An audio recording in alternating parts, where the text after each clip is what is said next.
जो हमने श्रवण की थी। और फिर जब प्रश्न हुआ मन के अंदर कि मैं को यह जगत कहाँ वार कहाँ पार, कहाँ से आइयो कहाँ मेरो भरथार।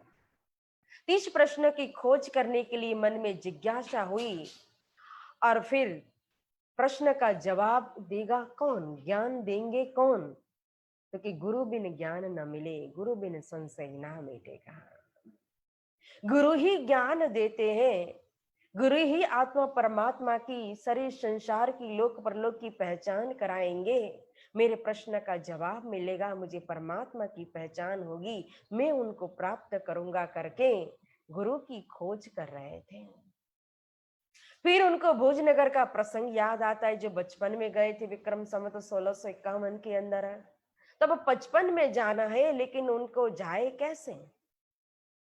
क्योंकि तब तो पिता मधु मेहता के साथ गए थे, तो फिर अब किस तरह से जाऊं, खोज कर रहे थे। तो पता चला कि लालदास देसाई बारात को लेकर के जा रहे थे खांडा विवाह के लिए, राजकुमार की शादी के लिए। तो उनसे कहा, लेकिन उन्होंने भी मना कर दिया। तो फिर तुरंत कमर बांध ली कि वो आगे आगे चलेंगे, मैं उनके पग चिन्हों को देख करके पीछे पीछे चला जाऊंगा, मुझे तो रास्ता दिखाने वाले की जरूरत है। लेकिन निकलते निकलते समय हो चुका था। श्री सदगुरु महाराज को तो रात्रि का समय होने लगा, मतलब कि 1 घड़ी का समय बाकी था, तभी निकले। तो उन पग चिन्हों को जिस दिशा में बारात गई थी, तो पीछे पीछे जाते जाते काफी समय निकल गया, अंधेरा हो गया, रास्ता भूल गए, दिशा सूझ नहीं रही थी। और ऐसे में कहो पेट में भी दर्द होने लगा था। और एक पुरुष प्रकट हो गए, जिनके दर्शन करके मन में विचार होता है कि जरूर ये चोर होंगे। उन स्वरूप ने अद्भुत वेश धारण किया हुआ था, सिपाही का वेश था, हाथ में बर्छी थी, मुख पर कहो तो लंबी सी दाढ़ी थी, लंबा पहरवेश पहना हुआ था। लेकिन यह स्वरूप लालदास जी महाराज जानते, तो उन्होंने तो सीधा ही चौपाई के अंदर कह दिया था कि तलवार दई श्री राज के हाथ करके। मतलब ये राज्य ही स्वयं कहो, तो हुक्म का ही स्वरूप कहो, तो स्वयं सिपाही के भेष में आया। क्यों? क्योंकि मैं तुम्हारा आशिक। जब श्यामा महारानी रास्ता भूल गए, उनको तो मूल की परम धाम की शुद्ध बुद्ध नहीं है, विस्मृत हो चुकी है। वो तो खोज करने के लिए निकले हैं, लेकिन जिनकी खोज करने के लिए निकले वो तो जागृत में है, उनके ऊपर तो कोई फरामोशी नहीं है मूल मिलावा में। इसलिए श्री राजी महाराज को चिंता हुई, तो तुरंत प्रकट हो गए, हुक्म के स्वरूप में सिपाही का वेश धारण करके आए, और कमर पर मेहर रूपी अपनी पिछोरी बंधा करके सीधा बारात के पास पहुंचा दिया था। और जब वो स्वरूप अंतर ध्यान हो गए, अदृश्य हो गए, तभी सदगुरु महाराज को पता चला, पहचान हुई कि अरे, जिनकी खोज करने के लिए मैं निकला था वही तो स्वयं आए थे। तभी बिलखने लगे, तड़पने लगे, रोने लगे थे कि मेरे हाथ से निकल गए। किस तरह से मेरे पेट के दर्द को मिटा दिया था, किस तरह से मेरे डर को, भय को दूर करने के लिए मेरे से लौकिक बातें कर रहे थे, कैसे मुझे सदगुरु के विषय में पहचान करवाई, गुरु के विषय में पहचान करवाई, और किस तरह से मुझे यहाँ बारात के पास पहुंचा दिया। लेकिन मैं कर न सकी पहचान। लेकिन मन में अब दृढ़ता हो गई, विश्वास आ गया कि मैं उनको नहीं देख रहा हूं, लेकिन वो मुझे देख रहे हैं। इसलिए अब कहीं भी जाऊं, कैसी भी परिस्थिति के वश में पड़ जाऊं, काल के मुख में भी चला जाऊं, लेकिन वो मुझे जरूर अवश्य बाहर निकालेंगे। और मेरा संबंध भी इन्हीं स्वरूप के साथ है। फिर जैसे ही पड़ाव के पास पहुंच रहे थे, पड़ाव वालों ने देखा कि कोई अनजान व्यक्ति आ रहा है, तुरंत दूर से टोक दिया कि अरे भाई कौन है? मैं देवचंद्र। ले गए लालदास देसाई के पास, मंत्री के पास। मंत्री तो देखते ही पहचान गए, अरे ये तो देवचंद्र जी है जो मेरे पास आए थे, अर्जी कर रहे थे, विनंती कर रहे थे कि मुझे साथ ले चलो, जिनके पास तो कोई सवारी भी नहीं थी, और हम तो सभी सवार वाले हैं। अभी तो देखो ये सब यहाँ आग भी जला रहे हैं, कितने तो अपनी सवारी को बांध रहे हैं, और पड़ाव भी वो डंडे लगा करके रस्सी को बांध, ऐसी सारी तैयारी चल रही है अभी तो। हम असवारी वाले अभी अभी पहुंचे हैं और ये देवचंद्र जी अपने पाँव के बल से पैदल चलते चलते यहाँ तक कैसे आ पहुंचे। उनको बड़ा ही आश्चर्य हुआ। पूछा कि आप कैसे आए? तो कहा मैं तो अपने पाँव के बल से ही आया हूँ। अच्छा आए हो तो अब साथ में भोजन भी लीजिए, ग्रहण कीजिए। नहीं नहीं, मुझे तो रास्ता दिखाने वाले की जरूरत है और उन्हीं की जरूरत थी। भोजन की सारी सामग्री मेरे पास है, मैं तो स्वयं भोजन बनाऊंगा और प्रसाद ग्रहण करूंगा। नहीं नहीं, ऐसा नहीं हो सकता। आप हमारे साथ चलो, ये तो बारात जा रही है राजकुमार की खांडा विवाह के लिए, और फिर बारात में आप साथ चलो और हम सब भोजन करें बारात के अंदर, और आप स्वयं अलग से भोजन बना करके भोजन करो, तो ये थोड़ी अच्छा लगता है। फिर आप भी कायस्थ जाति के हो और हम भी कायस्थ हैं। कायस्थ एक जाति होती है, जैसे कि ब्राह्मण, वैष्णव, क्षत्रिय और शूद्र। तो ब्रह्मा जी के मुख से ब्राह्मण उत्पन्न हुए थे और हाथ से कहो तो क्षत्रिय उत्पन्न हुए, उदर से वैष्णव और पग से शूद्र की उत्पत्ति मानी जाती है। इसी तरह से नीलाट जो है, तो ब्रह्मा जी के नीलाट से कायस्थ उत्पन्न हुए थे। तो कायस्थ जाति सबसे उत्तम जाति मानी जाती है और मतु, मेहता और कुंवरबाई कायस्थ जाति के थे। इसीलिए यहाँ लालदास देसाई कह रहे कि आप भी कायस्थ हो और मैं भी कायस्थ हूं, और एक जाति के, एक ही नात के फिर साथ में चलना और भोजन अलग से बनाना, यह ठीक नहीं है। अगर आप स्वयं पाकी हो तो जो सीधा सामान है भोजन बनाने की, जो सामग्री हो, तो सारी हमारे पास से लेनी ही पड़ेगी। तब सदगुरु महाराज ने उनकी बात मान ली और सीधा सामान लिया और अपने हाथों से स्वयं आग जला करके भोजन तैयार करते हैं। जब भोजन बन गया तो थाल सजाए और थाल सजा करके जिन स्वरूप ने आकर के रास्ता पार करा करके बारात के पास पहुंचा दिया था, उन्हीं स्वरूप का ध्यान करते हैं, मनी मन उन्हीं को भोग लगाया और फिर प्रसाद आरोप करके फिर सो जाते हैं। अब सुबह सुबह जल्दी उठे और देखा तो बारात भी आगे जाने के लिए तैयारी कर रहे थे। उतने में श्री देवचंद्र जी के लिए लालदास देसाई ने प्रबंध भी कर दिया असवारी का।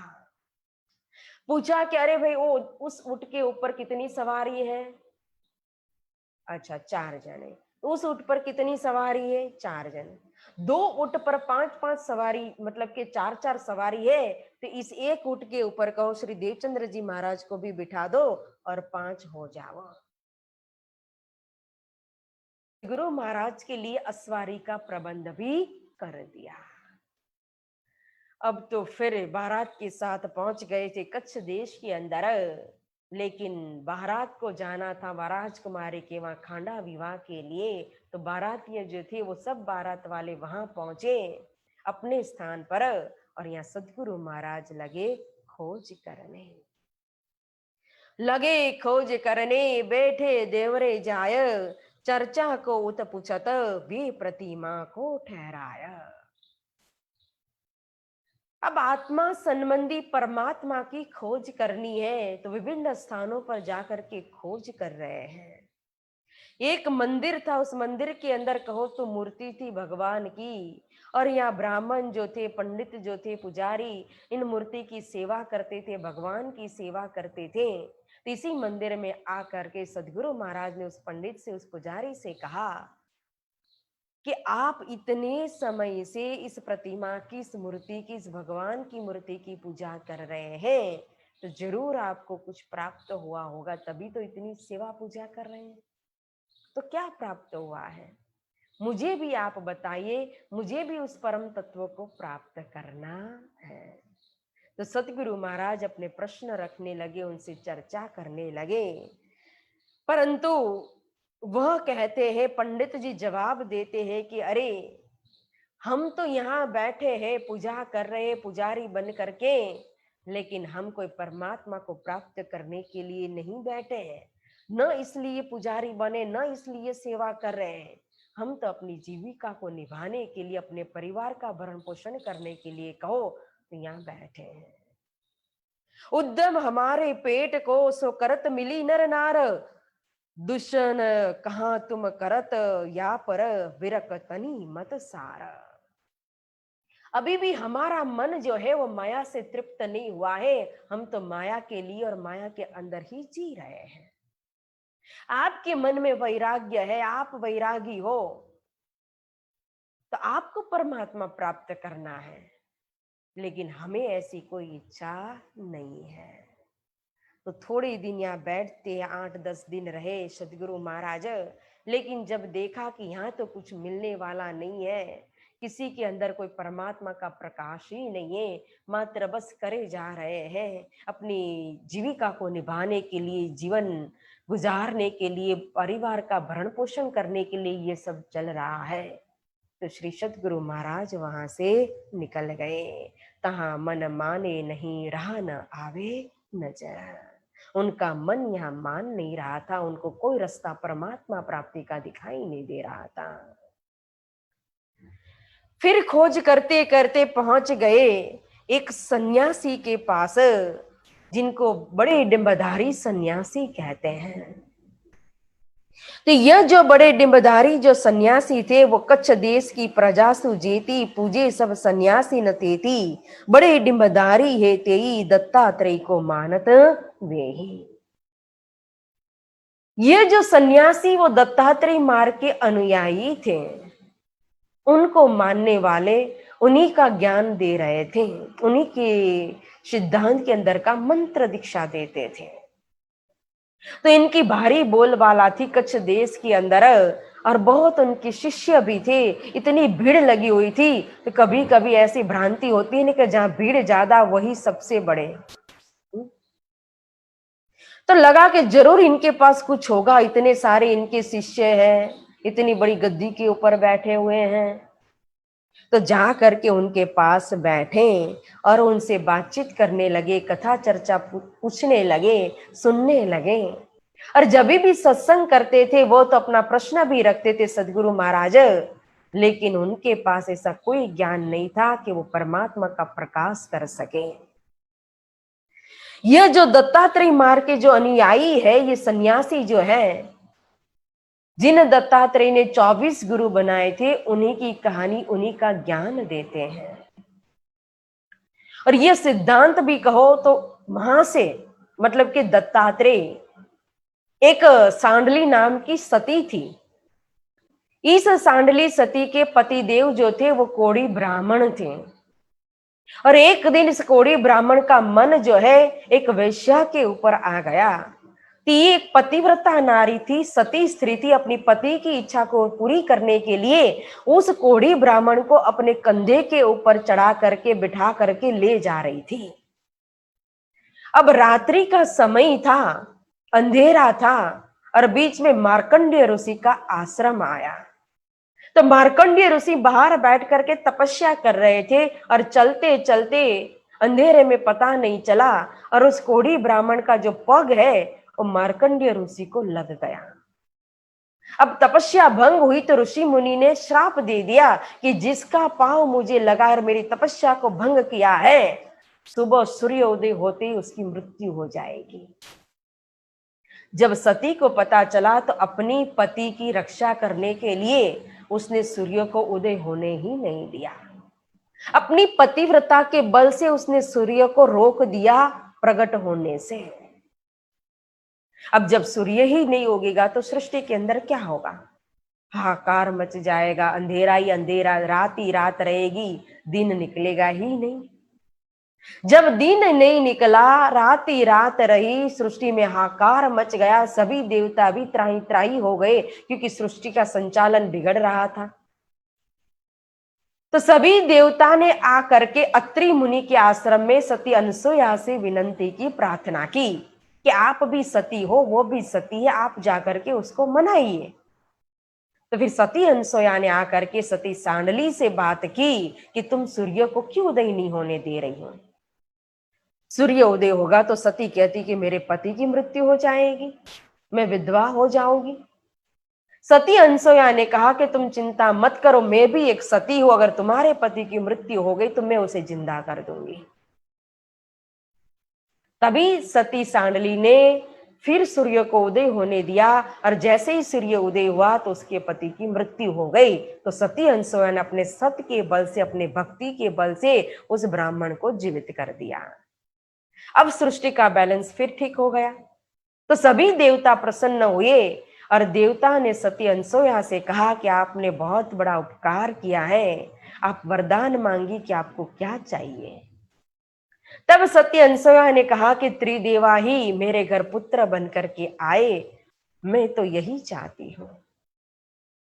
तो इस वरदान को पूर्ण करने के लिए ही ब्रह्मा जी सोम के रूप में प्रकट होते हैं, और शिव जी दुर्वासा मुनि के रूप में प्रकट होते हैं, और जो भगवान विष्णु थे वही दत्तात्रेय के रूप में प्रकट होते हैं। तो ये दत्तात्रेय जो मार्ग है, जिस दत्तात्रेय मार्ग के अंदर के ये सन्यासी थे, अनुयायी थे। अब दत्तात्रेय ने 24 गुरु बनाए थे, लेकिन उन 24 गुरु में से आप कहोगे तो कोई मनुष्य नहीं था। हाँ, एक बालिका थी मनुष्य के रूप में, लेकिन किसी के पास कंठी लेकर के मंत्र दीक्षा ली कि उसको गुरु बनाया, ऐसा नहीं था। जिस जानवर से कहो, जहां से भी उसको शिक्षा मिली, उपदेश मिला, ज्ञान मिला, सिखापन मिली, दत्तात्रेय ने अपने जीवन में उनको गुरु मान लिया। ऐसे ऐसे उनके 24 गुरु बने थे। एक वेश्या जो पिंगला नाम की थी, उनको भी गुरु बनाया था। क्यों? क्योंकि वेश्या से उन्होंने सीखा कि रात भर वो इंतजार कर रही अपने प्रेमी का। अब रात बीत जाती है, कोई नहीं आता है, कोई नहीं आता है, निराश हो जाती है सुबह होते ही, लेकिन फिर दूसरे दिन फिर वो इंतजार करती है, फिर मन में कहो एक उमंग भरती है कि जरूर कोई आएगा। तो किस तरह से वो अपने प्रेमी के इंतजार में दिन रात बिताती है, पूरी रात्रि व्यतीत कर देती है। तो हमें भी परमात्मा की भक्ति करते हैं, तो हमें भी कभी निराश अगर आ जाए तो भी अपनी आशा को मिटने नहीं देना चाहिए कि नहीं, जरूर परमात्मा मिलेंगे, जरूर श्रीरथ जी महाराज आएंगे। एक अजगर को देखा कि वहीं पड़ा रहता है। कभी भी अजगर जो है अपने शिकार की खोज करने के लिए नहीं जाता है। कोई उसके पास आ गया छोटा मोटा जानवर तो उसी को निगल लेता है, और वही खुराक उसका कुछ दिन तक चलता है। तो कोई प्रयत्न, कोई परिश्रम नहीं करता है, जितना मिला और जब मिला उसी में वो गुजारा करता है। तो दत्तात्रेय ने उसको भी अपना गुरु मान लिया। इसके अंदर कितना संतोष है कि जितना मिला और जब मिला उसी में वो खुश रहता है। देखो, तो ऐसी ऐसी शिक्षा को ग्रहण करना चाहिए। आज हम मनुष्य है, प्रवृत्ति मार्ग में हो चाहे निवृत्ति मार्ग के अंदर हो, तो परमात्मा की तरफ से हमें जो प्राप्त होता है, जिस समय जितना मिलता है, उसी में हमें खुश रहना चाहिए, आनंद में रहना चाहिए। तो ऐसे ऐसे कई है, पृथ्वी को भी गुरु बनाए, क्योंकि पृथ्वी से उन्होंने देखा क्षमा। पृथ्वी सारी जो भी है, मनुष्य आदि जितने भी प्राणी है, जीव है, सबका भार वहन करती है, सबके पाप को भी वहन करती है, पुण्य को भी वहन कर रही है, सब कुछ वो भार सहन कर रही है। कोई खोदता है, पृथ्वी के ऊपर प्रहार करता है, कोई मिट्टी डाल रहा है, कोई ये कर रहा है, कोई वो कर रहा है, लेकिन फिर भी पृथ्वी सबको क्षमा देती है, और फिर भी सबको आधार बनती है। तो क्षमा का गुण उन्होंने पृथ्वी माता से सीखा था। तो ये दत्तात्रेय मार्ग के सन्यासी के पास सदगुरु महाराज बैठे, 3 मास तक बैठे, और तहां जाई की खोज या कहे जानत है सब हम, देवे नाम सुमरन निश्चय कर ग्रहो तुम। जब उनके पास पहुंचे और उनको पूछा परमात्मा के विषय में, तो उन्होंने कहा कि हम सब कुछ जानते, हमारे पास बहुत ज्ञान है, हम आपको सब बताएंगे, आपके एक एक प्रश्न का समाधान करेंगे, लेकिन सबसे पहले आपको हमारी मंत्र दीक्षा लेनी पड़ेगी, सिद्धांत को ग्रहण करना पड़ेगा, अनुयायी बनना पड़ेगा, शिष्य बनना पड़ेगा, तभी हम अपना ज्ञान आपको दे सकते हैं।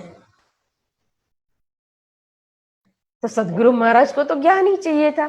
बोले ठीक है, अगर आपकी यही पद्धति है, मंत्र दीक्षा देकर ही ज्ञान दे सकते हैं, तो मंत्र दे दीजिए।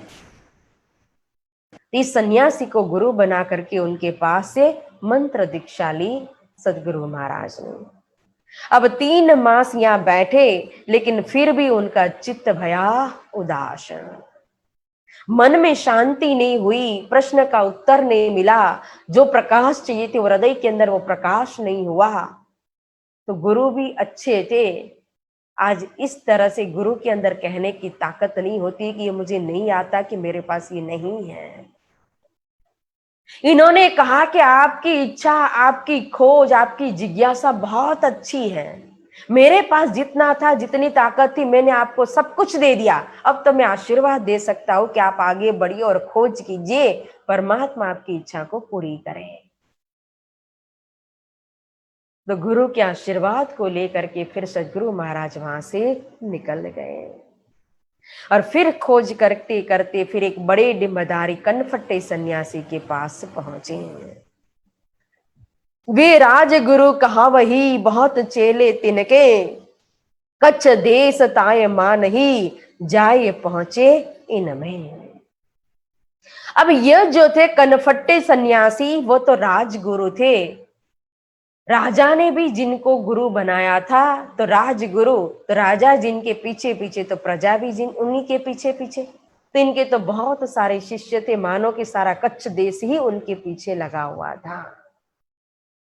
तो यहाँ आकर के उनके पास बैठे, उनसे चर्चा करने लगे, सत्संग करने लगे और प्रश्न पूछने लगे।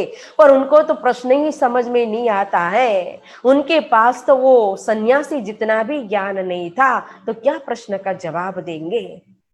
तो यहाँ भी थोड़े दिन रहते, थोड़ा समय रहते, 8-10 दिन रहे, लेकिन फिर भी उनको कुछ भी ज्ञान प्राप्त नहीं हुआ, तो यहाँ से भी निकल गए। फिर वैरागी कापड़ी में रहे कोई कदी न, वस्तु न देखी तिन में, परे इंद्री बस मन। अब खोज करते करते एक वैरागी के पास पहुंचे, जिसको कापड़ी कहते हैं। अवधूत जो साधु होते हैं उसको कापड़ी वैरागी माना जाता है। जब इनके पास रहे खोज करने के लिए, और मात्र समझो कि 5 दिन बैठे हो गए सदगुरु महाराज, तो उनकी गतिविधि को जान लिया कि इनकी दिन की तो कहो तो बावी आडंबर कुछ और ही होता है, और रात्रि को कुछ और ही चलता है। मतलब ये तो स्वयं इंद्रियों के मन के अपने वश में पड़े हुए हैं, तो ये क्या दूसरे को ज्ञान देंगे वैराग्य मार्ग का, ये क्या परमात्मा का प्रकाश करेंगे। तो वहां भी मन माना नहीं, वहां भी रहा न आवे नजरा। तो फिर वहां से भी निकल गए। अब एक देवी के मंदिर में पहुंचे, वहां भी देवी के मंदिर के जो महंत थे, उस महंत के पास बैठे और बैठ करके फिर सत्संग करने लगे। फिर प्रश्न किया वहां जाकर के सदगुरु महाराज ने, तो वो पंडित कहते हैं कि देखिए, धर्म कहो, अर्थ कहो, काम कहो, मोक्ष कहो, जो कुछ भी चाहिए सब कुछ देने वाली ये देवी है, हिंगलाज देवी। अगर आपको जो चाहिए तो इन देवी को भज लो, आपकी सभी मनोकामना पूर्ण हो जाएगी। इससे ज्यादा हमें कुछ कह नहीं सकता हूं, मेरे पास ज्यादा कुछ है नहीं। तो वहां भी सदगुरु महाराज 15 दिन लगभग रहे होंगे, और फिर वहां भी कुछ मिला नहीं, तो यहां से भी निकल गए। ओही ओही करती फिरू रे, करू रे हाय हाय।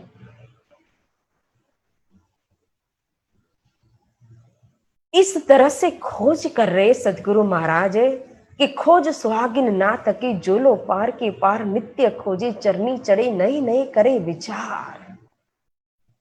अंदर निस्बत है, सुहागिन है, तो थकती नहीं है, हार नहीं मान रहे हैं, लेकिन आगे ही बढ़ते जा रहे, आगे ही बढ़ते जा रहे कि नहीं, पहले आप पहचानो रे साधो, पहले आप पहचानो।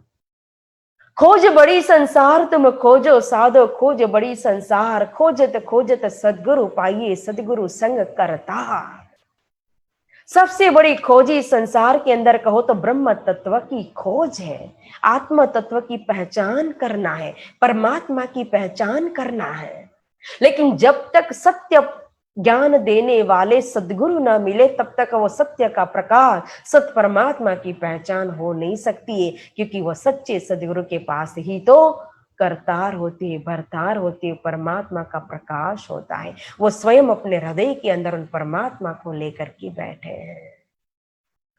तो यहाँ तो सदगुरु महाराज को ऐसे मात्र वेशभूषा धारण करके बैठने वाले या इसी 14 लोक के अंदर के शक्तियों को या मंत्र को या सिद्धियों को या पूजा पाठ विधि को करने वाले, इनकी जरूरत नहीं थी। इनको तो परब्रह्म परमात्मा का प्रकाश चाहिए था, ज्ञान चाहिए था, पहचान चाहिए थी, जो किसी के पास नहीं था। स्वप्न की बुद्धि को लेकर के सभी बैठे थे, इसीलिए स्वप्न का ही ज्ञान दे रहे थे, हद ब्रह्मांड का ही ज्ञान दे रहे थे। 14 लोग ब्रह्मांड के अंदर की, स्वर्ग लोक, वैकुंठ लोक, निराकार की ही बातें कर रहे थे। तो इस तरह से खोज करते करते काफी समय निकल रहा है और एक दिन तो मस्जिद में भी पहुंच गए मुल्ला के पास। और जब मुल्ला के पास पहुंचे तो जाकर के मुल्ला से भी कहा कि अरे, आपने उस अलग अदृश्य परमात्मा को, खुदा को कैसे जाना है, कैसे मानते हो, कैसे प्राप्त किया है, मुझे भी बताओ। मुझे भी उस अलग अदृश्य परमात्मा को, खुदा को प्राप्त करना है। 1 मास मस्जिद में भी जाकर के बैठे, लेकिन जब देखा कि मुख से तो बोलते हैं, चौथे आसमान की बात कर रहे हैं, लेकिन मान रहे किसको? बेचुन, बेचगुन, बेछबी, बेनिमन को मान रहे, शून्य, निर्गुण, निराकार, निरंजन को मान रहे हैं। फिर यहां भी शांति नहीं हुई दिल के अंदर, मन के अंदर, तो यहां से भी निकल गए। और अब सोचा कि जहां भी जाता हूं, जिस धर्म सिद्धांत के अंदर ज्ञान लेता हूं, तो सभी वेद की साक्षी देते हैं, शास्त्रों का प्रमाण देते हैं। तो आखिर वेदों के अंदर, शास्त्रों के अंदर क्या है? तब वेद का अध्ययन करने के लिए, शास्त्रों का अध्ययन करने के लिए आ गए। वेद के जो पंडित थे, जो विद्वान थे, जो ब्राह्मण थे, उनके पास, और उनके पास बैठ करके मां फिर वेद का और शास्त्रों का अध्ययन करते हैं। अब सदगुरु महाराज की जो बुद्धि थी, उनकी जो ग्रहण करने की जो शक्ति थी, वो हमारे जैसी नहीं थी कि हमें एक चौपाई अगर लर्न करनी हो कि कुछ ग्रहण करना है तो बहुत लंबा समय चाहिए। उनकी इतनी तीव्र शक्ति थी उनके अंदर ग्रहण करने की कि 1 साल में जो हम ग्रहण कर सकते हैं वो तो 1 दिन में कर सकते थे। तो आज ये 4 वेद, ऋग्वेद, यजुर्वेद, सामवेद, अथर्ववेद या 6 शास्त्र कहो, सभी का ज्ञान उन्होंने प्राप्त कर लिया। लेकिन वेद, 4 वेदों को अध्ययन करने के बाद, 6 शास्त्र का अध्ययन करने के बाद मात्र उन्होंने सार को ग्रहण किया। अवगुण काढ़े गुण ग्रह का, गुण गुण को, सार को ग्रहण कर लिया और बाकी सब छोड़ दिया। अब जो चारों वेद है, ऋग्वेद, यजुर्वेद, सामवेद, अथर्ववेद, तो चारों वेदों का सार मात्र उन्होंने एक महावाक्य के रूप में लिया, अहम ब्रह्मस्मि, मैं ब्रह्म हूं। फिर दूसरा सार लिया कि तत्वम असि, तू भी ब्रह्म है। अगर मैं ब्रह्म हूं तो मुझे मैं ब्रह्म किसको कहा? मेरा ये शरीर तो कहो तो 5 तत्व का, पृथ्वी, जल, अग्नि, वायु, आकाश का, फिर 5 कर्मेंद्रिया, 5 ज्ञानेंद्रिया, 10 इंद्रियों से, 4 अंतस्करण, मन, चित्त, बुद्धि और अहंकार से बना हुआ है। तो इसके अंदर ब्रह्म किसको कहा? और तत्वम असि, तो तुम्हारा शरीर भी, तो सामने वाले का शरीर भी तो इसी 5 तत्व और 10 इंद्रिय और 4 अंतस्करण से बना हुआ है। तो आखिर ब्रह्म कौन है, किसको कहा है? फिर इसका जवाब नहीं मिला तो फिर तीसरा सार आया कि ब्रह्म सर्वम खलविदम, सर्वम खलविदम ब्रह्म, यानी कि ब्रह्म व्यापक है। तो सर्वम खलविदम ब्रह्म, ब्रह्म सृष्टि के अंदर व्यापक है। तो अगर ब्रह्म सृष्टि के अंदर व्यापक होती है, सृष्टि तो अजर होनी चाहिए, अमर होनी चाहिए, अविनाशी होनी चाहिए। ब्रह्म हो तो दिखना भी चाहिए, और ब्रह्म हो तो कभी कोई मरना भी नहीं चाहिए। चींटी से लेकर हस्ती तक सबके अंदर ब्रह्म व्यापक है, तो कोई मरेगा ही नहीं, क्योंकि ब्रह्म कभी मरता है क्या? जन्म लेता है कभी क्या? वो तो अविनाशी है ब्रह्म, तो वो काल से परे, कालातीत है, तो काल उनको कहां से आएगा?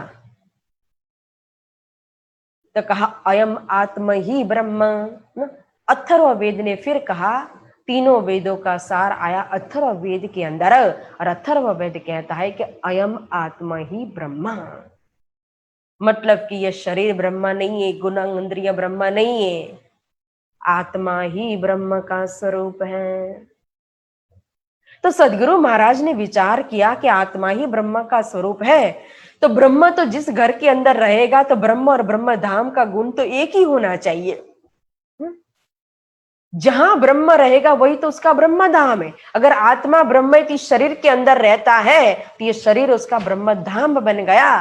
तो आत्मा तो नैनम छिन्नंती शस्त्राणी कहा, उसको तो शस्त्र काट नहीं सकता है, पानी उसको भिगो नहीं सकती, अग्नि उसको जला नहीं सकती, वायु उसको सुखा नहीं सकता है, वो मरता नहीं है। वो तो वासांसी जिणान यथा व्यय का, वो तो एक में से कहो तो दूसरे शरीर पे वस्त्रों को धारण कर लेता है, लेकिन शरीर तो मरता है। तो फिर आत्मा को भी ब्रह्म कैसे मान लूं मैं? इसीलिए कबीर साहब ने बहुत ही सुंदर बात कही है कि पिंड में होता तो मरता न कोई, ब्रह्मांड में होता तो दिखता सब कोई। पिंड में होता तो मरता न कोई, ब्रह्मांड में होता तो दिखता सब कोई। पिंड ब्रह्मांड दो से न्यारे, कहे कबीर सोई साई हमारे।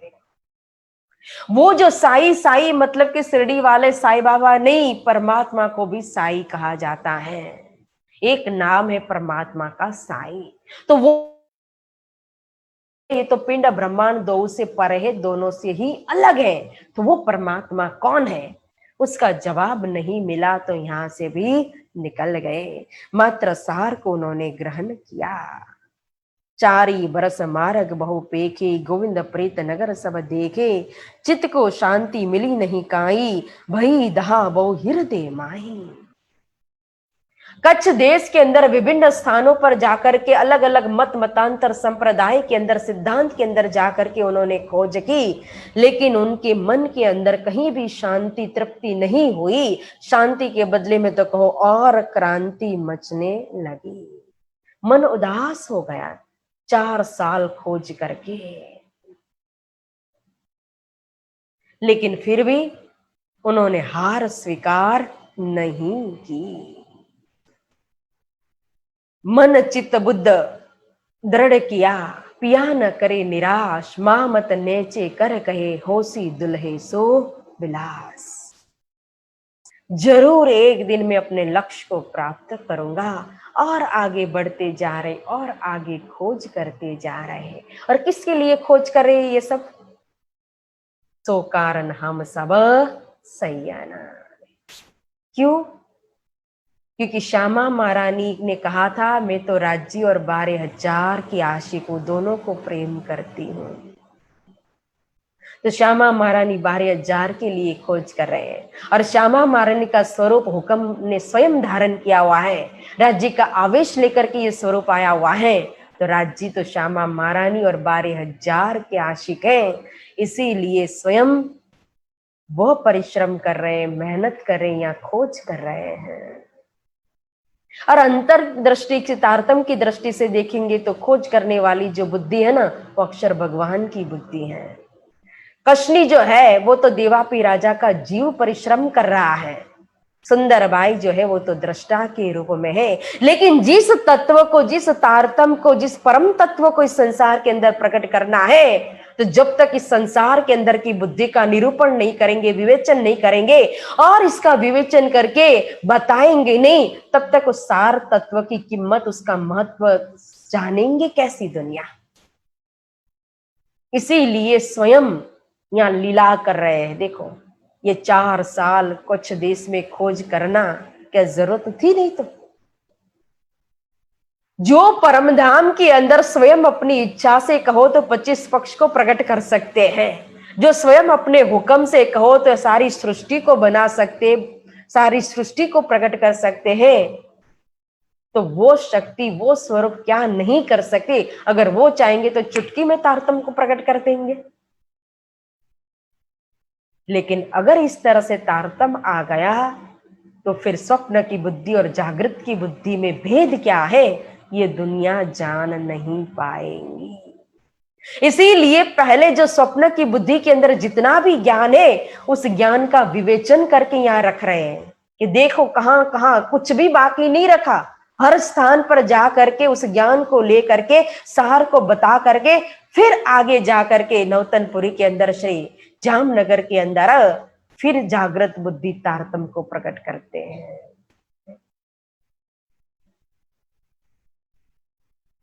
तो यहाँ 4 साल खोज करने के बाद अब सदगुरु महाराज को याद आती है गुरु हरिदास जी की,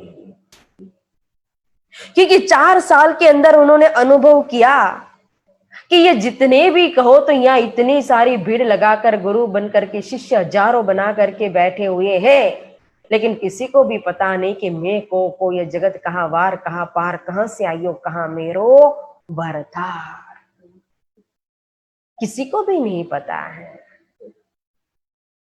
और कितने तो ऐसे हैं कि अपनी जीविका के लिए, अपने जीवन को कहो निभाने के लिए धर्म का आडंबर कर रहे, धर्म का ढोंग कर रहे, धर्म को आधार बनाया है। तो फिर इस प्रकार के ज्ञान को देख करके, भक्ति को देख करके शांति कैसे मिलेगी सतगुरु महाराज को?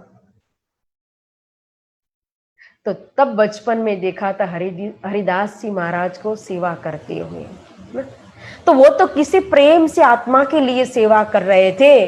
तो सदगुरु महाराज को याद आई हरिदास जी की कि मैं उनके पास जाऊं, शायद मुझे वहां कुछ मिल जाए। तब कच्छ देश में खोज करना छोड़ करके फिर पहुंचे भुज नगर के अंदर हरिदास जी के पास।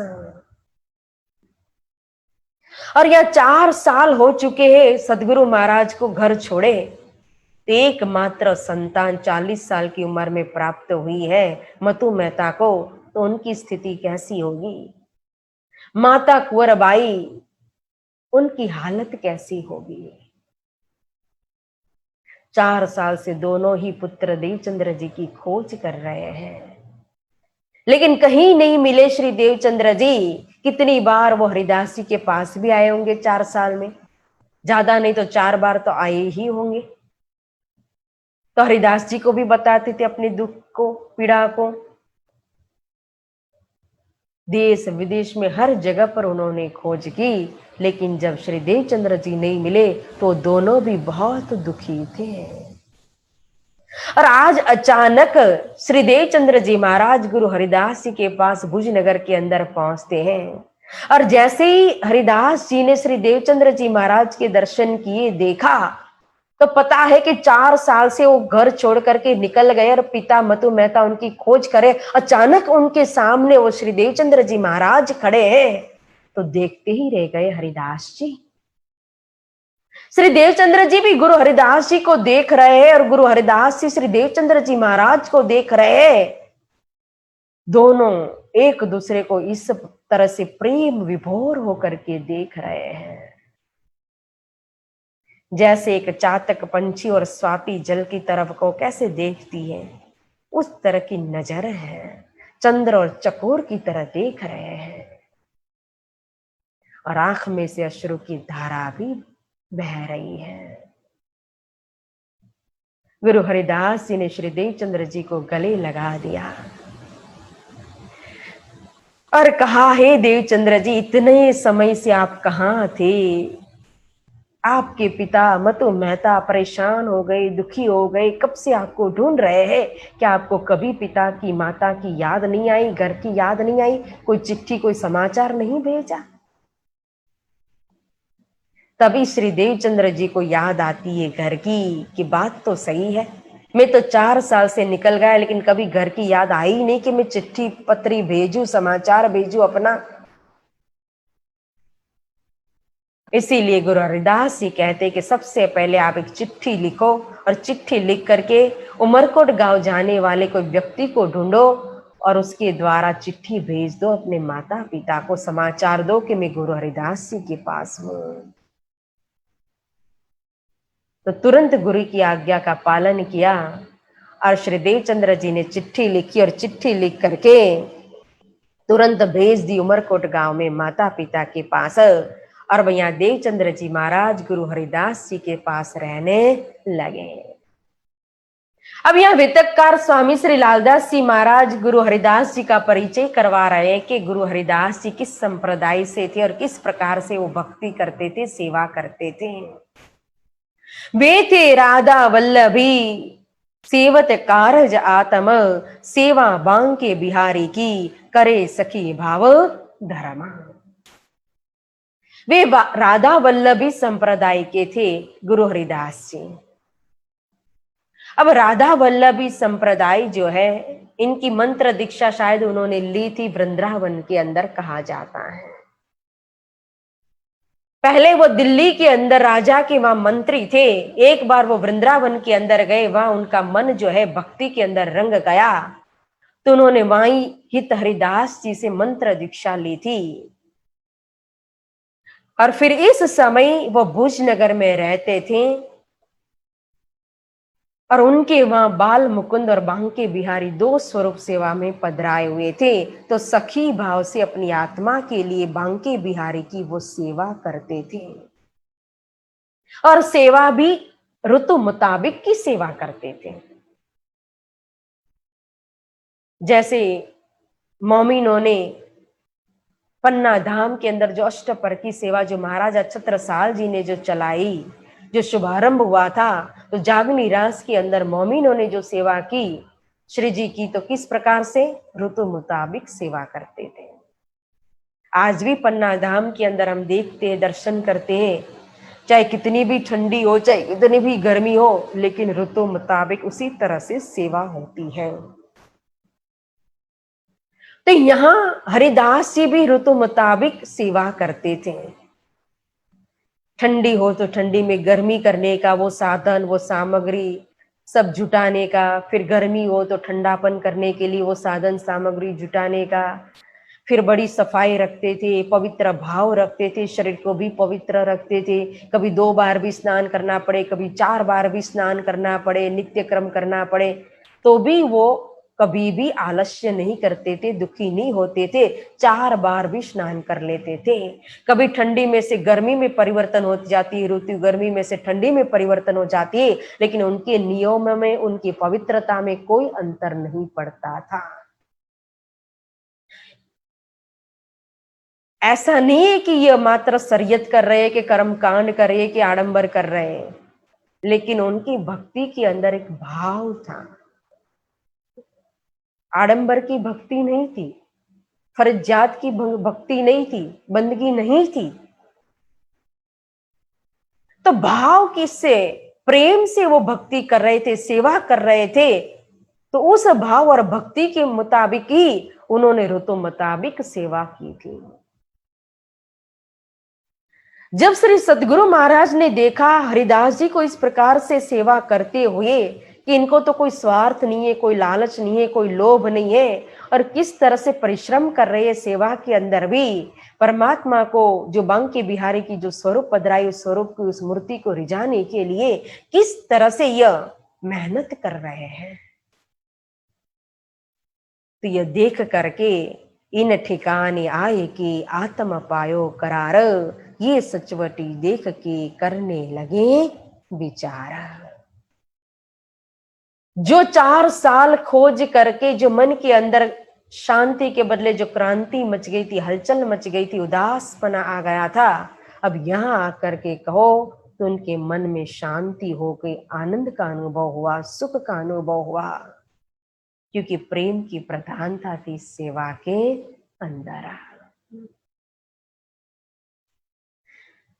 जहां प्रेम आता है, चाहे कोई भी साधन अपनाओ, तो उस साधन के अंदर जहां प्रेम है, तो उस प्रेम के आगे फिर सभी साधन फीके पड़ जाते हैं। तभी तो बार बार कहते हैं, तारतम के अंदर भी प्रधानता जो है वो प्रेम की है, क्योंकि परमधाम के अंदर भी प्रेम की ही प्रधानता थी, व्रज के अंदर भी प्रेम ही था, राज के अंदर भी प्रेम ही था। इस जागनी ब्रह्मांड के अंदर ज्ञान आने का मतलब ऐसा नहीं है कि प्रेम छीन लिया है राज जी महाराज ने, कि प्रेम की प्रधानता नहीं, कि प्रेम नहीं करना है। लेकिन यहां हम प्रेम करते तो किसको, हम स्वयं अपने को प्रेम करते, स्वयं से प्रेम करते हैं, इसीलिए फिर दुखी होते, जब हमें कोई प्रेम नहीं करेगा, या तो हमारी बात नहीं सुनेगा, या हमारी इच्छा पूरी नहीं होती है, तो फिर हम दुखी हो जाते। क्यों? क्योंकि हमारी में हमारा वजूद खड़ा है, अपनी अपनी रूह जो है वो रूह खड़ी नहीं है। रूह ने जो वजूद को धारण किया है, जिस में को धारण किया हुआ है संसार की, वो में खड़ी हो जाती है। तभी हमें दुख लगता है, दर्द लगता है। करे इतनी सेवा करे, इतनी पूजा पाठ भक्ति चित्तवन ध्यान, फिर भी राजी महाराज के क्यों दर्शन नहीं होते, क्यों अनुभव नहीं होता है? तो यहाँ भी तो हमारी इच्छा खड़ी हो गई।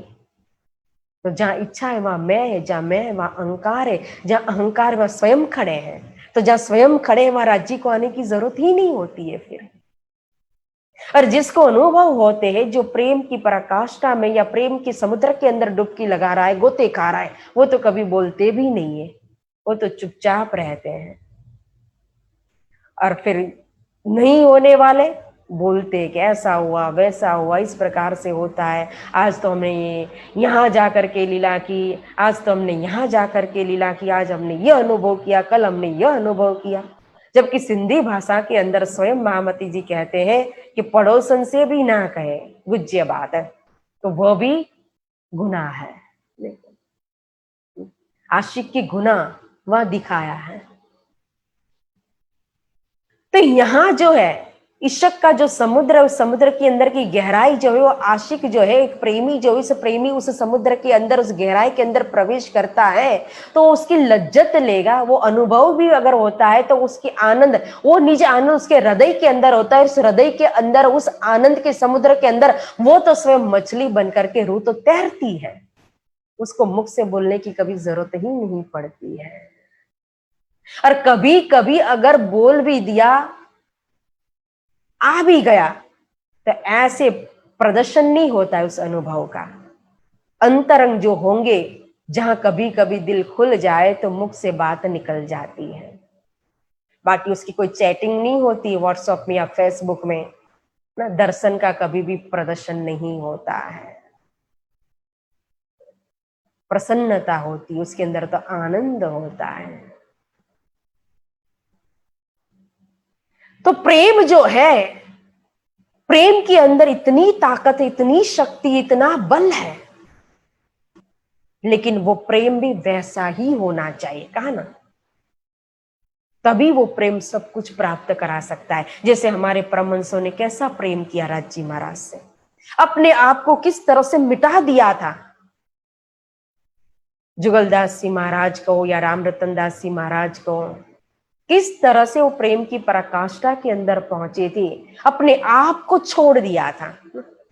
जब मैंने शेरपुर के अंदर बेतक की थी, परमहंस महाराज जी के आश्रम में मुझे सौभाग्य मिला था, तो राजी महाराज की मेहर से वहां जब वितक हुई और परमहंस महाराज जी का आशीर्वाद कहो, तो मुझे लालदास महाराज जी की वितक के साथ साथ उस समय ऐसी परिस्थिति थी, मैं तो कुछ जानती नहीं थी परमहंस महाराज के विषय में, लेकिन फिर भी मुझे कहा गया कि आपको परमहंस महाराज जी की भी वितक करनी है। मैंने कहा मुझे कुछ नहीं पता है उनके विषय में, तो बोले पढ़ लो, लेकिन फिर भी हमारी जो यहाँ की जो परंपरा है, उनकी वितक सुबह होनी है तो फिर करनी है।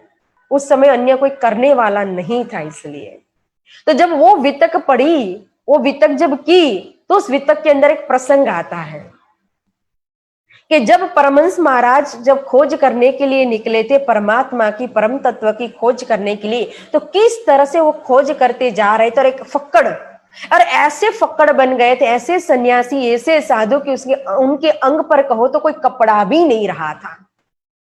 और एक कपड़ा जो मर्यादा को ढकने के लिए होता है, वो भी चित्रे चित्रे हो चुके थे। तभी किसी व्यक्ति ने कहा कि इतने बड़े सेठ है, लेकिन फिर भी तुम्हें कपड़ा भी मांग करके अपने शरीर को नहीं ढक सकते हो, कैसे सन्यासी हो?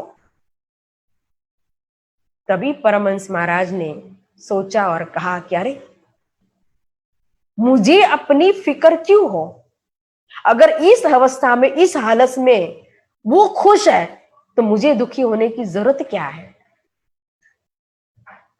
उनको मेरी यही स्थिति, यही परिस्थिति मंजूर है, वो इसी में खुश है, तो मैं भी इसी में खुश हूं। देखो, यह है प्रेम, यह है प्रेम की पराकाष्ठा, जहां अपनी कोई उनकी इच्छा ही नहीं रही, उनकी इच्छा ही इनकी इच्छा बन गई। तो रूहों ने, मोमिनों ने, परमहंसों ने कैसा प्रेम किया, वही प्रेम हमें पकड़ाता है तारतम।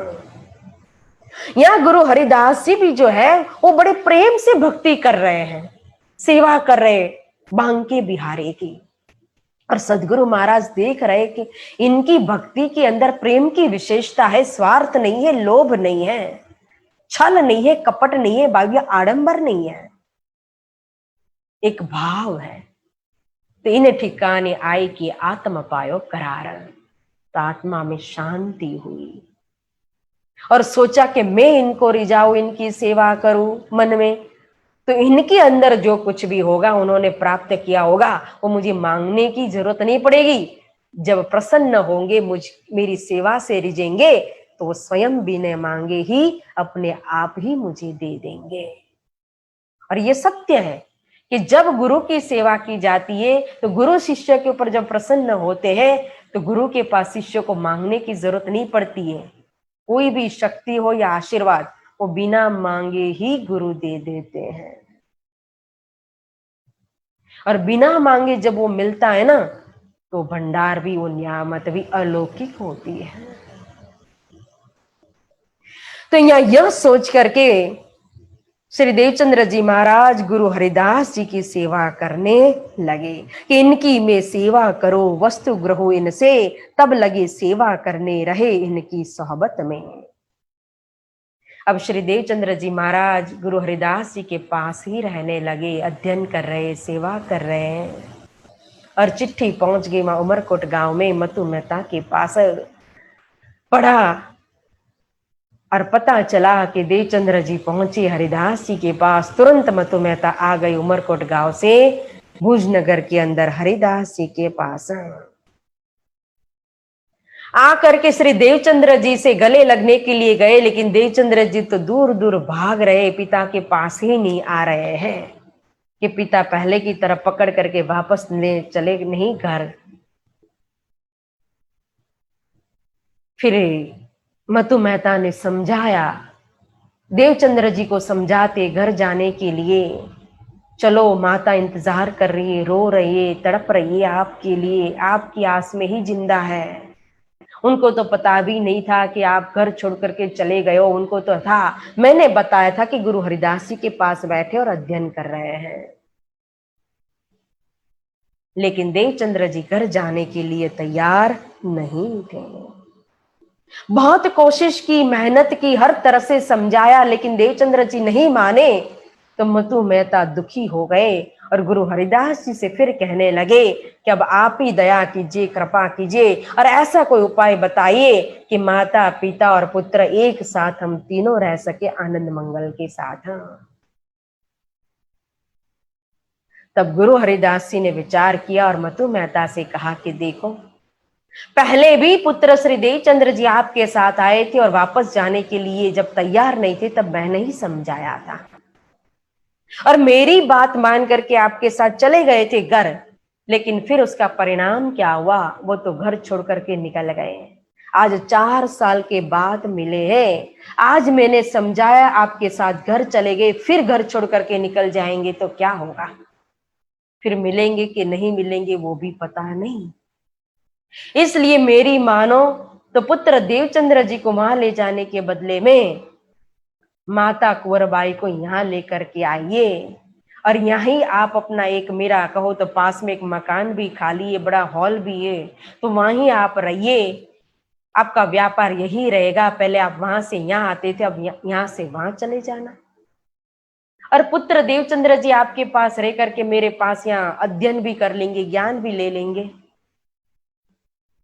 तो मतु मेहता को यह बात अच्छी लगी कि नहीं, बात तो सही है, पुत्र तो जाने के लिए तैयार नहीं है, तो माता को ही यहीं लेकर के आना चाहिए। फिर मतु मेहता आए भुजनगर से उमरकोट गांव, और उमरकोट में आकर के माता कुंवरबाई से सारी बात करी। और जब माता कुंवरबाई से कहा कि इस तरह से पुत्र श्री देवचंद्र जी गुरु हरिदास जी के पास है, अध्ययन कर रहे, लेकिन पहले तो वो घर छोड़ करके कहीं निकल गए थे, आज 4 साल के बाद पहुंचे हैं। आज मैं लेने के लिए गया, लेकिन आने के लिए वो तैयार नहीं है। तो गुरु जी ने ऐसा कहा है, अब क्या करना है आप बताओ। माता ने कहा, ये भी कोई पूछने की बात है, क्या करना है? क्या आप नहीं जानते हो कि श्री देवचंद्र जी के बिना मेरी क्या हालत है? मारो चित सुत में बस्यो, सुत बिन छीन इत जाया, सो छीन जल बिन मिन जीव तलफी महा अकुलाए। मेरा चित जो है वो तो पुत्र से देवचंद्र जी के अंदर लगा हुआ है। जिस तरह से एक मछली बिना पानी की तरह तड़पती है, उसी तरह से मैं बिना पानी की मछली की तरह कहो तो पुत्र श्री देवचंद्र जी के लिए तड़प रही हूं।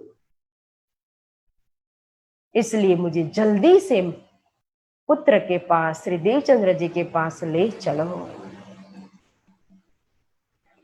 अब माता पिता ने सलाह की। मधु मेहता और कुंवरबाई ने अड़ोसी पड़ोसी से कहा, सगा संबंधियों से कहा और तैयारी करने लगे।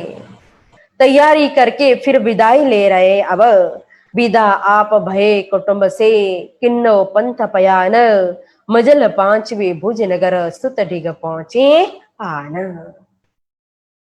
अब विदाई लेकर के सगा संबंधियों से माता पिता दोनों आ गए भुज नगर के अंदर।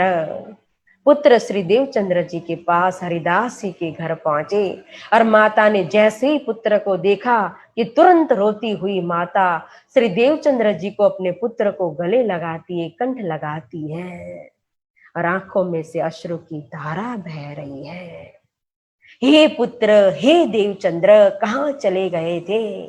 तुम्हारे बिना तो कहो मेरा जीवन अशांत था, मैं दुखी थी, बिलख रही थी, तड़प रही थी। तुम ही मेरे जीवन का आधार हो। तुम्हारे बिना तो कहो मेरे जीवन में कोई सहारा ही नहीं था, अंधकार छा गया था। सारी दुनिया मुझे एक वीरान सी लग रही थी। रोते रोते माता पुकार कर रही श्री देवचंद्र जी को कि हे पुत्र, हे देवचंद्र। और फिर थोड़ी देर के बाद माता को शांत करके अब माता पिता श्री देवचंद्र जी को लेकर के जी का नया मकान था हरिदास जी का भुज नगर के अंदर, वहां करके रहने लगे। इस तरह से मधु मेहता, कुंवरबाई और श्री देवचंद्र जी महाराज विक्रम संबंध कहो तो 1659 के अंदर भुज नगर में एक ही साथ रहने लगे। अब यहां एक साथ रह करके किस प्रकार से लीला कर रहे हैं वो जानने से पहले एक छोटा सा भाव रखेगी हमारी रेखा बहन। बोलो श्री सद्गुरु महाराज की जय, श्री प्राणनाथ प्यारे की जय।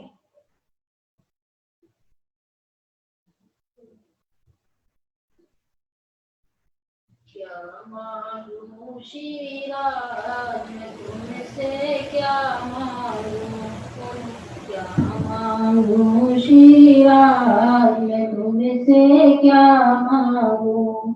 रोम रोम में बस जाओ मेरे, रोम रोम में बस जाओ मेरे, बस जाओ श्री राज मैं तुमसे क्या मांगू। धन न मांगू, मान न मांगू, झूठे जग की शान न मांगू। धन न मांगू, मान न मांगू, झूठे जग की शान न मांगू। देना हो तो दे मेरे दाता, देना हो तो दे मेरे दाता। रखने को निज नाम तुमसे क्या मांगू, क्या मांगू श्री राज तुमसे, क्या मांगू। मांग के झूठा खेल पसारा, भूल गई निज धाम वो प्यारा। मांग के झूठा खेल पसारा, भूल गई निज धाम वो प्यारा। भटक रही तेरे घर की अंगना, भटक रही तेरे घर की अंगना, बरसों जी धनिया मैं तुमसे क्या मांगू। क्या मांगू श्री राज तुमसे, क्या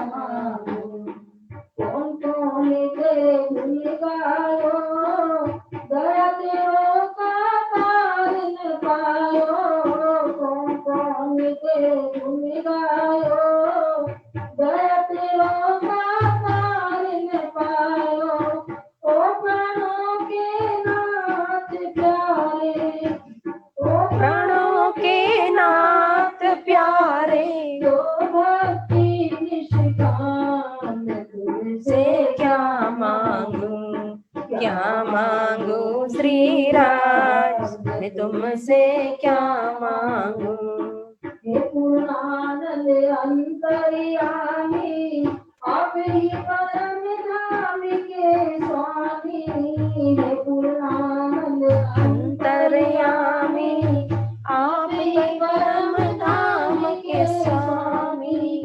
जहाँ जहाँ तेरे दर्शन पाऊं, वहीं बसो सुख धाम। मैं तुमसे क्या मांगू, क्या मांगू श्रीराज मैं तुमसे क्या मांगू। पूर्णानंद केवल चरण शरण में ही जो, श्रद्धा भक्ति और प्रेम को दीजो।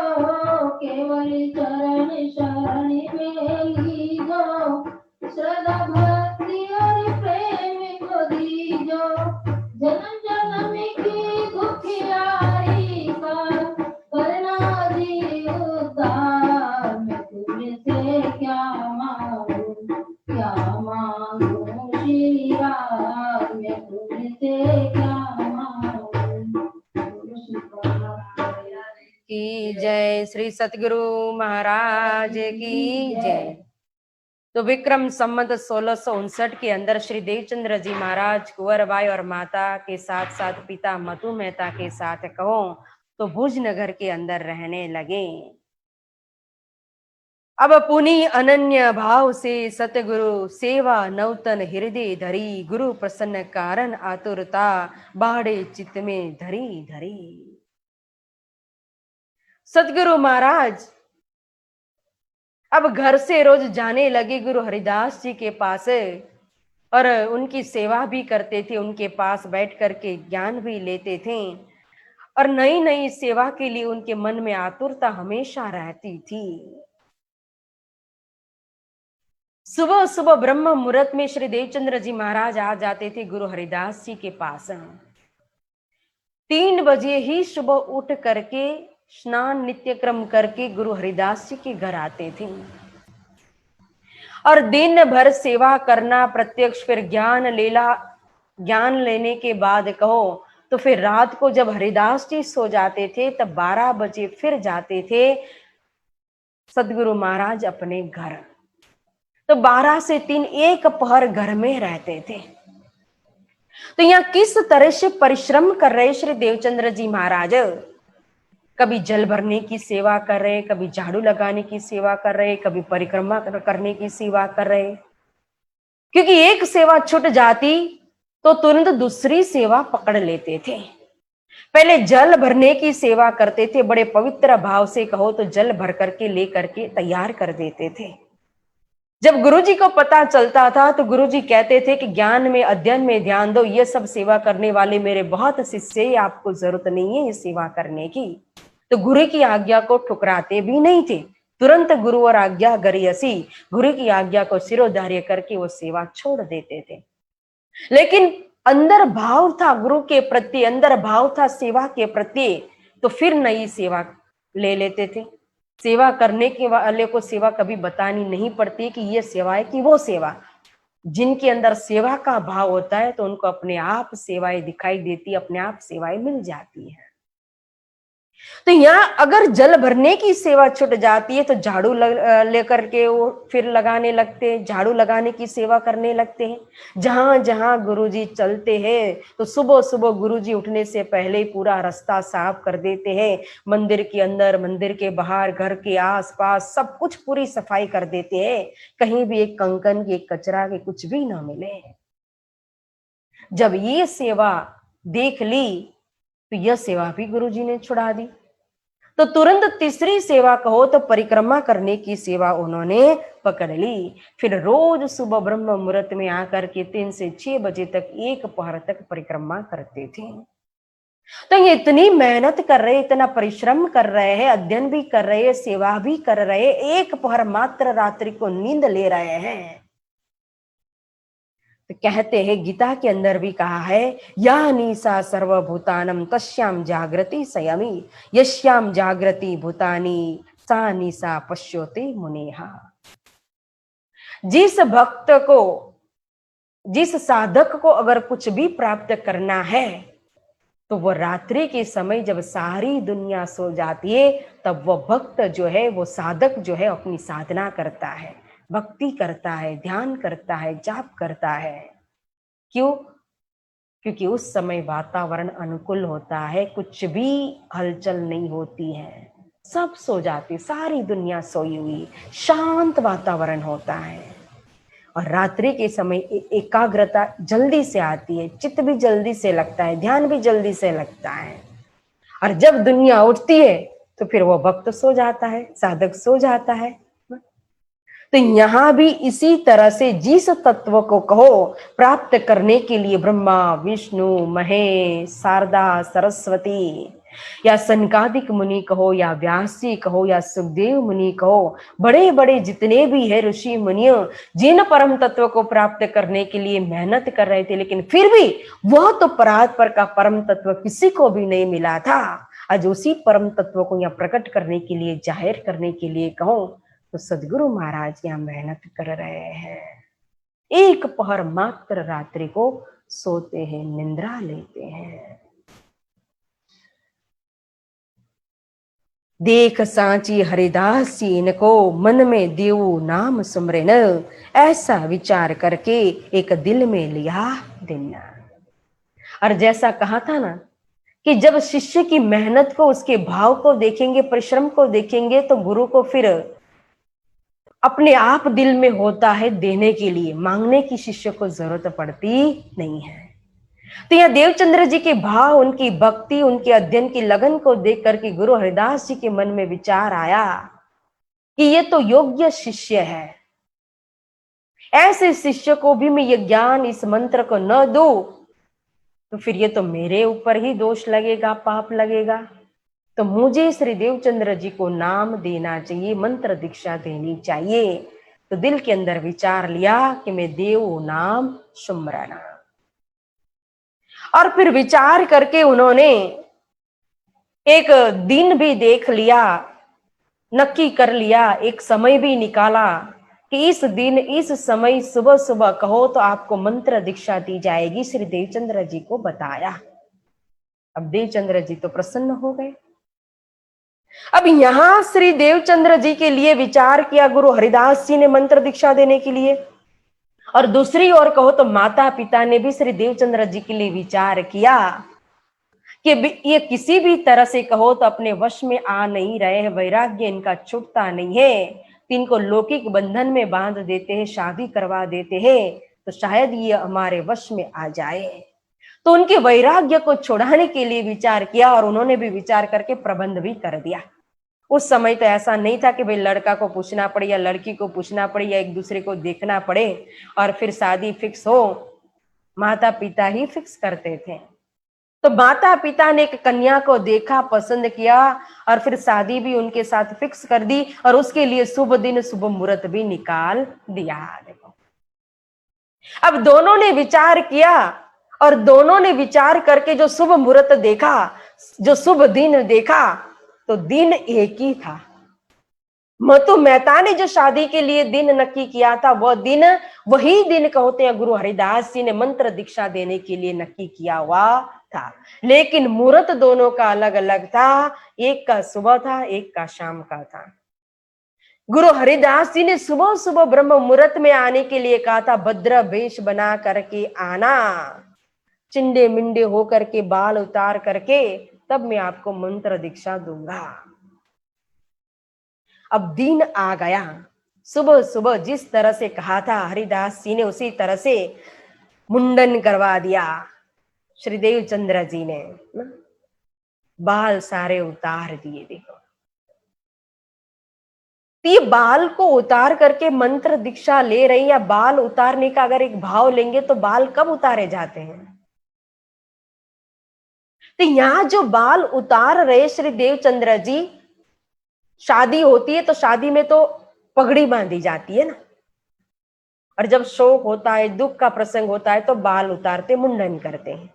तो न यहाँ इस समय हरिदास जी के पास जब बैठे तो शादी भी नहीं है तो आत्मा की शादी है, मंत्र दीक्षा ले रहे हैं, और फिर कोई दुख, कोई शोक का तो प्रसंग ही नहीं है।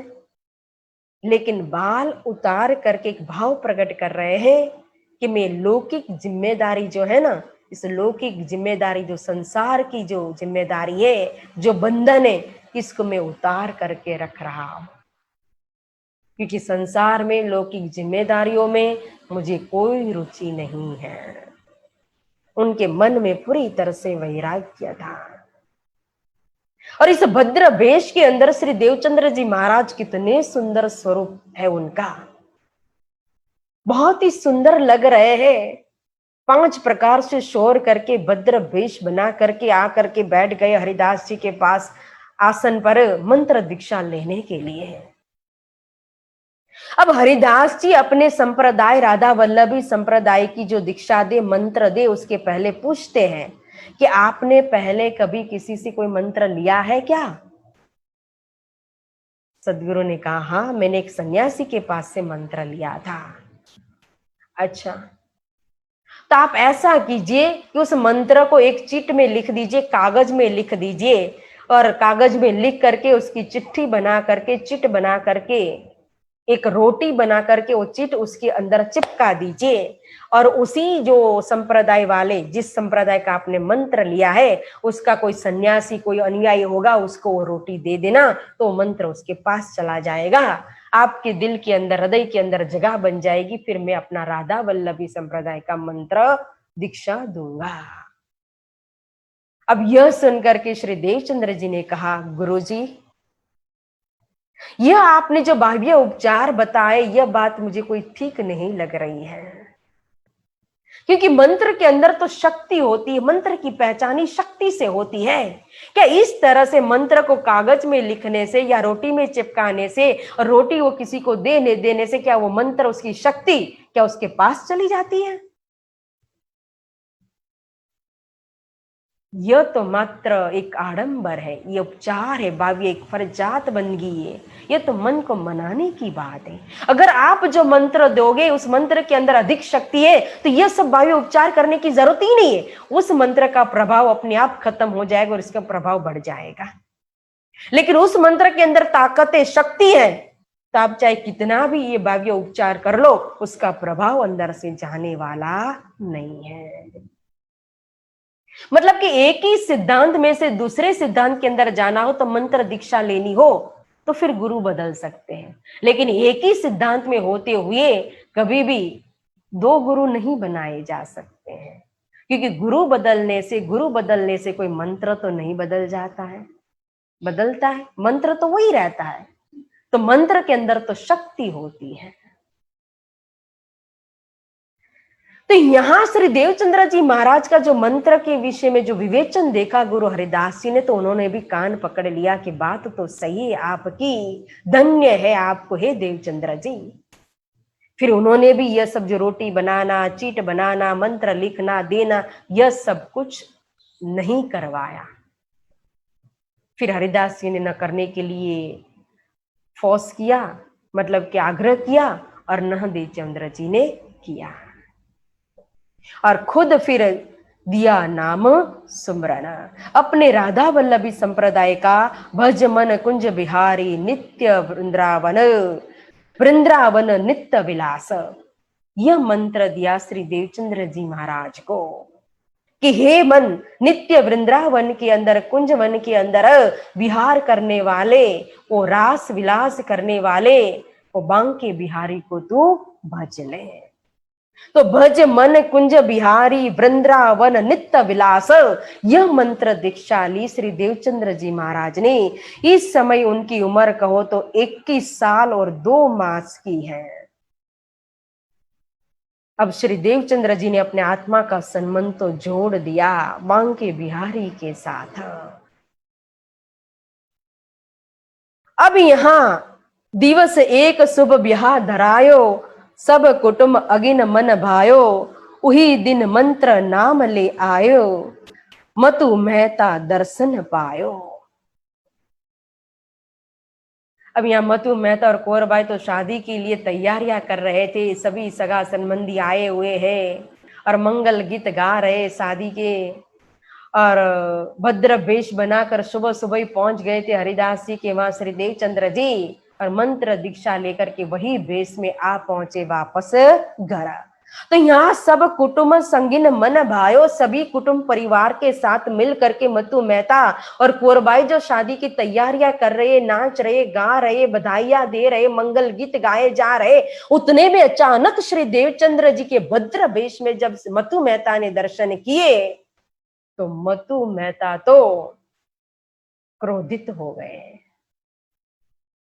अरे आज के दिन ये क्या किया? आज तुम्हारी शादी है और शादी के दिन तो दुल्हा जो है वो घोड़े के ऊपर चढ़ता है, सोले श्रृंगार सजता है, सिर पर पगड़ी बांधता है, और तुम ये मुंडन करके कहां से आ गए? क्या यही दिन तुम्हें मिला था मुंडन करने के लिए, ये बाल उतारने के लिए? मतु मेहता बहुत ही क्रोधित हो गए और देवचंद्र जी को फटकारने लगे। तब जवाब सतगुरु यह दिनो, हमले बिहा अपनो किन्नो, करनो हो तो बिहा जाई सो, किन्नो भत्री भाव ताई सो। श्री देवचंद्र जी महाराज ने कहा कि मैंने पिताजी पहले भी आपको समझाया था कि मुझे ये लौकिक संबंध में, लौकिक व्यवहार में, ये संसार में मुझे कोई रुचि नहीं है, लेकिन फिर भी आपने मेरी बात मानी नहीं और फिर ये शादी की तैयारियां कर ली। अब देवचंद्र जी मना रहे, बता रहे कि मुझे तो जिससे संबंध जोड़ना था मैं जोड़ करके आया, देखो मैं तो मंत्र दीक्षा लेकर के आया हूं, लेकिन मतु मेहता कोई बात सुनने के लिए तैयार नहीं थे और दोनों के बीच में खटपट भी बहुत हुई। लेकिन ऐसी परिस्थिति में भी कहो तो श्री देवचंद्र जी हमारे धामधनी बने दुल्हा और बैठे घोड़ी की ऊपर। अब घोड़े के ऊपर सवार हुए, शादी रचाई गई और श्री देवचंद्र जी महाराज का विवाह हुआ, शादी हुई लीलबाई के साथ। अब लीलबाई घर में आ गए। अब नई नई, समझो कि उनकी उम्र लगभग 17 साल की होगी और इतनी युवान अवस्था में लीलबाई नई नई शादी करके अभी घर में पग रखा। तो जब दुल्हन नई घर में आती तो कितनी उनकी इच्छाएं होती है, सपने होते हैं, लेकिन लीलबाई ने जब यहाँ आकर के देखा कि मेरे पतिदेव जो है उनके तो संसार में कोई रुचि नहीं है, उनके मन में तो वैराग्य है, उनको भौतिक कार्य से नहीं आध्यात्मिकता कार्य से लगाव है, भक्ति के अंदर रस है।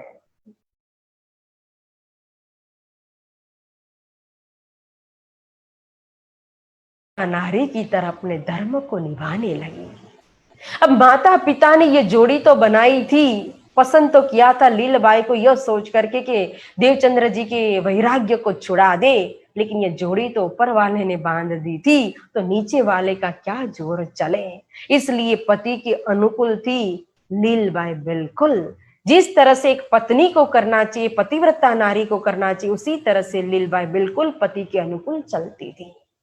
लीलबाई के आने से पहले जो देवचंद्र जी महाराज का जो नित्य क्रम, जो सेवा अध्ययन आदि जो था, उसमें कोई अंतर नहीं पड़ा और कभी भी लीलबाई ने भी कहो तो उसमें आड़े आने की कोशिश भी नहीं की है, कभी नहीं रोका श्री देवचंद्र जी महाराज को। ऐसी पतिव्रता नारी थी, सुंदर नारी थी, पवित्र नारी थी, धार्मिक थी, प्रेम की मूर्ति थी लीलबाई भी। क्योंकि उन्होंने देखा कि मेरे पति को तो भोग से नहीं योग से प्रेम है, उन्होंने देखा मेरे पति को विलास से नहीं वैराग्य से प्रेम है, तो उन्होंने अपने आप को फिर बदल दिया। ऐसी सती पतिव्रता लीलबाई जब घर में आई तो देवचंद्र जी को कोई चिंता नहीं थी। अब जिस तरह से पहले वो भजन भक्ति कर रहे थे, सेवा कर रहे थे, उसी प्रकार से वो सेवा कर रहे, अध्ययन कर रहे हैं। अब सुबह सुबह ब्रह्म मुहूर्त में उठ करके जाते थे और रोज परिक्रमा लगाते थे। अब जो प्रसंग आएगा तो एक दिन कहो तो 5 मिनट का समय है, शायद ये प्रसंग खत्म भी ना हो, इसीलिए हम आज भी तो कि यहीं विराम देते हैं कि श्री देवचंद्र जी महाराज का जो अध्ययन है, उनकी सेवा जो है, गुरु हरिदास जी की सेवा, उसमें कोई अंतर नहीं पड़ा। अब आगे किस प्रकार से वो उसी तरह से भक्ति कर रहे, सेवा कर रहे, अध्ययन कर रहे हैं, जिनको देख करके हरिदास जी भी दंग रह जाएंगे। उनसे भी कहो तो उनकी सेवा सहन नहीं होगी, और स्वयं बाल मुकुंद की मूर्ति देने के लिए, स्वरूप पधराने के लिए, सेवा देने के लिए तैयार होते हैं। और फिर बाल मुकुंद जी परिचय देंगे, पहचान करवाएंगे श्री सद्गुरु महाराज की, और फिर सेवा पधराएंगे बांके बिहारी की, और ब्रजमंडल में पहुंच करके फिर घुघरी का हमारे लिए प्रसाद लेकर के आएंगे। दूसरे दर्शन होंगे श्री सद्गुरु महाराज को, जो हम श्रवण करेंगे कल की मजल में। बोलो श्री सद्गुरु महाराज की जय, श्री प्राणनाथ प्यारे की जय। चौपाई दोहराते सबसे पहले,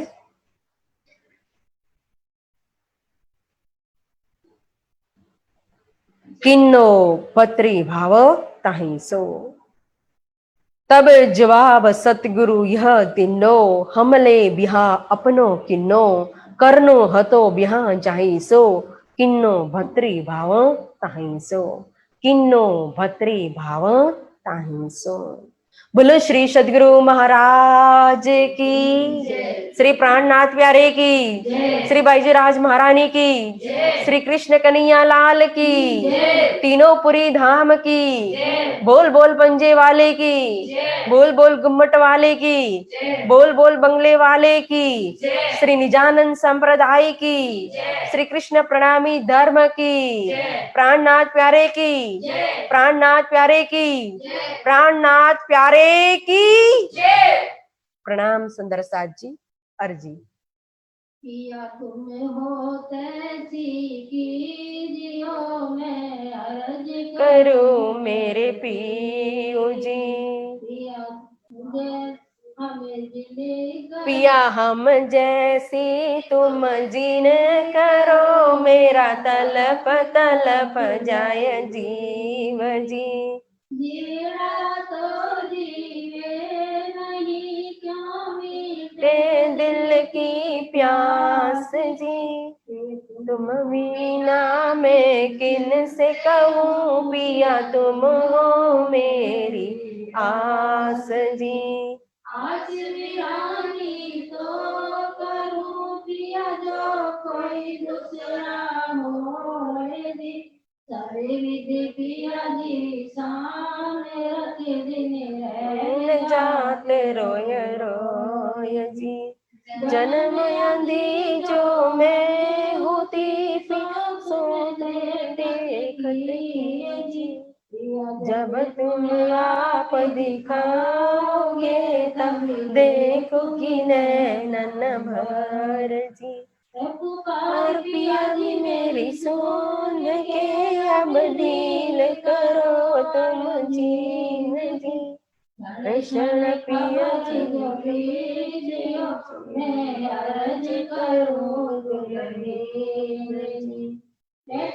रज में तो करूं पिया, बीच पड़ी अंतराय जी, अंतर आड़ी डाल के दुल्हा लीजे कंठ लगाय जी, कंठ लगाइए कंठ सो पिया कीजे हास विलास जी, वारण जय श्री इंद्रावती पिया राखो चरणों के पास जी, तुम दुल्हा में दुल्हीन पिया, और न जानो बात जी, इशक सो सेवा करूं पिया, समयांगो साक्षात जी, सदा सुखदाता मनी में क्या कहूँ किस बात जी, मति युगल स्वरूप पर भारी अंगना बलि बलि जात जी। तिवारी अंगना बलि बलि जात जी। बोलो श्री प्राणनाथ प्यारे की जय। श्री सद्गुरु महाराज की जय। श्री बाईजी राज महारानी की जय। श्री प्राणनाथ प्यारे की जय। प्रणाम सुंदर साथ जी। आज हमारे मास्टर